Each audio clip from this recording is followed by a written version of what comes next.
Yeah, I certainly feel, I've always felt that responsibility and playing this position, especially for a team like the New York Giants in this city, you have that responsibility and I take that very seriously and it certainly doesn't change and I certainly do feel that and it's my goal to earn that, every day and in the off season while we're preparing for the season and then when we get to the season,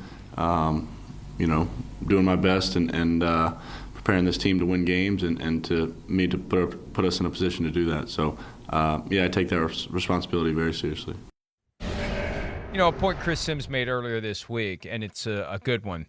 When the inflated numbers get put out there by the agents, the only person that it really helps is the agent because the agent takes that headline and uses it when recruiting new clients. It puts more pressure on the player. $40 million puts more pressure on the player than 37.5. Once you cross into that new 10, when the 3 becomes 4, there's an expectation this guy's going to be good. If he stinks, holy crap, we gave this guy $40 million a year. Well, we didn't, but you get the point.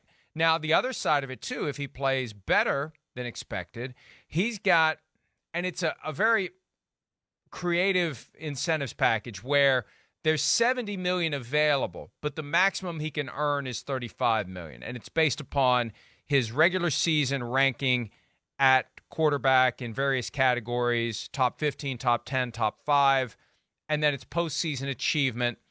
And it's a rolling thing. Every year it's available. And again, it's up to $35 million on top of that, which could make it an even better deal depending upon how he plays. So he's still got a carrot.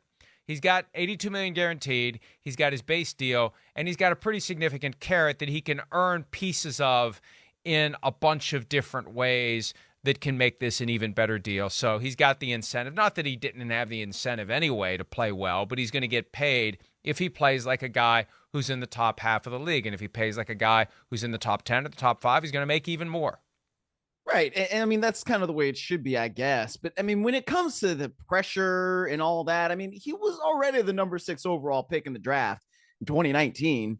So, I mean, and he plays for the New York Football Giants. This is one of the premier franchises in the league. At least it's supposed to be, unlike when it was a joke under Joe Judge. So, I mean, I feel like there is some inherent pressure that comes with that in the first place. And it's not like he hasn't been able to handle that. And so if you add this on, I don't know how much more pressure that makes it. I mean, I guess it does ratchet it up a little bit if you say that this guy is a $40 million quarterback, which he is, but he isn't. All right. I mean, I guess, but if you're a quarterback, there is inherent pressure in how do you deal with that is going to be the way that you're going to be able to either make it or not make it. So, I mean, you see right here, he is now in the top 10 in highest paid quarterbacks in average annual value, which like fine.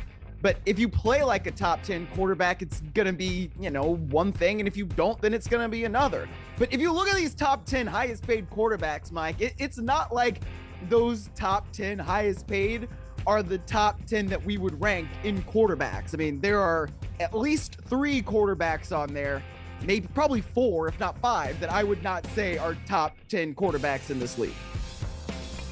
Well, and there are guys on there as well who have yet to get their second contract, so they haven't crashed the party. Joe Burrow, Justin Herbert, Jalen Hurts. Trevor Lawrence is still a year away from even being eligible for his contract. But, yeah, that's kind of the way it goes. The salary rankings and the actual quarterback rankings are 2 very different things. And when you look at that current top 10, one name we don't see is Kirk Cousins, who at one point was the highest paid quarterback in football not that long ago. So it's constantly going to change. The market's constantly going to go up because the salary cap keeps going up. Again, we see these numbers in isolation and we say, wow, these guys are really overpaid. No, they're not. They're paid exactly where they should be paid, in line with the salary cap and in line with the fact that the owners take the other half as they sail around on their super yachts in the Mediterranean. Hi, it's Mike Florio. Thanks for watching PFT on YouTube. Hit subscribe for the latest news and analysis from Pro Football Talk.